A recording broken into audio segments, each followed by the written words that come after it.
There's a lot of debate online saying Doom is a bad mechanic. The main criticism is that why would I want Doom when the enemy still gets to attack me before dying? Compared to Poison, which kills the enemies before they act, Doom seems terrible. In this video, I will tell you that's the wrong way to evaluate Doom, and Doom is actually quite good for what it does. So what is Doom? Doom is a new mechanic introduced in Spire 2 on the Necrobinder character. It says at the end of the enemy turn, if it has at least as much Doom as HP, it dies. So if an enemy has 30 HP and 30 Doom, it will attack you, then die afterwards. Now here's why the criticism of Doom misses the point. First, let's build some context around the Necrobinder character, which will help you understand why Doom works. Necrobinder has the summon mechanic, which increases Osti's HP, and unlike Block, summon also persists between turns, giving it a barricade-like effect. Since the starter relic summons 1 per turn, there's already a bit of defensive scaling built into the character.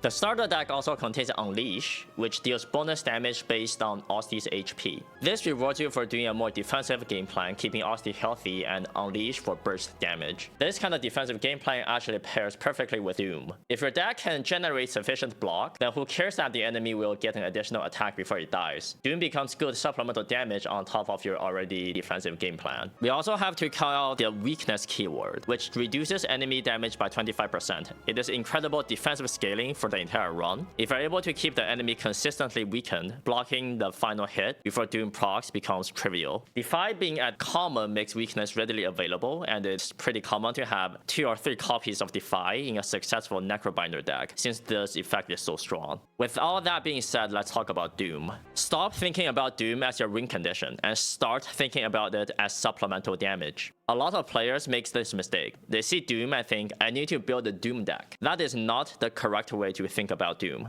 The right approach is build a deck that can consistently block first, then the damage can come from pretty much anywhere. Maybe it's a bit of Doom plus a bit of physical damage and vulnerability, and the scaling power that can get the job done. Furthermore, a lot of the Doom cards themselves are overstated compared to normal attacks. You can take them without any specific synergies, and they can still perform. Doom isn't a build around, but one of the efficient damage options that Necrobinder has access to. Think of it this way. Solve block first, then damage from anywhere second. Doom just happens to be a very efficient damage option. Now that you understand the basic idea of Doom, a supplemental damage option in a defensive deck, let's look at every Doom card and evaluate them.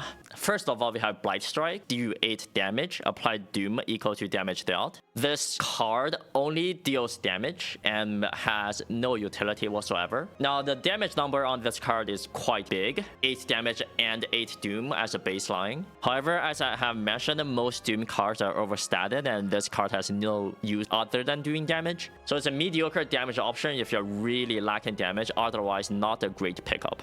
Negative Pulse. Gain 5 block, apply 7 Doom to all enemies. Now this card compared to Blight Strike is extremely strong. Gaining 5 block is kind of what Necrobinder is interested in the early game, blocking. And there are a lot of dangerous AoE fights in the game, and applying 7 Doom to all enemies is also an extremely powerful effect. You will not see a card on any other class that says block 5, do 7 AoE. Very, very strong early game card. Also have a very strong upgrade that goes to 6 block and 11 Doom. Scourge, apply 13 Doom, draw 1 card. You can compare this directly with Pommel Strike, which is deal 9 damage, draw 1 card. So the number on this card is just way larger. The upgrade is also pretty ridiculous. Apply 16 Doom, draw 2. So a great damage card and utility card draw all in one. Usually you're pretty happy to have one of these cards in your deck. Death Door, this is a Doom payoff. It doesn't apply Doom itself, but it likes you applying Doom to the enemy. So if you're able to consistently apply Doom, this says gain 18 block, which is a ridiculous amount of block. So if your deck is not super big, have a couple Doom cards, Death Door is a very good defensive options to pick up. In addition, there are several ways to apply Doom every turn, namely Neuro Surge. You apply 3 Doom to yourself every turn, which will proc Death Door, making that quite a potent combo. No Escape. Apply 10 Doom plus an additional 5 Doom for every 10 Doom already on the enemy.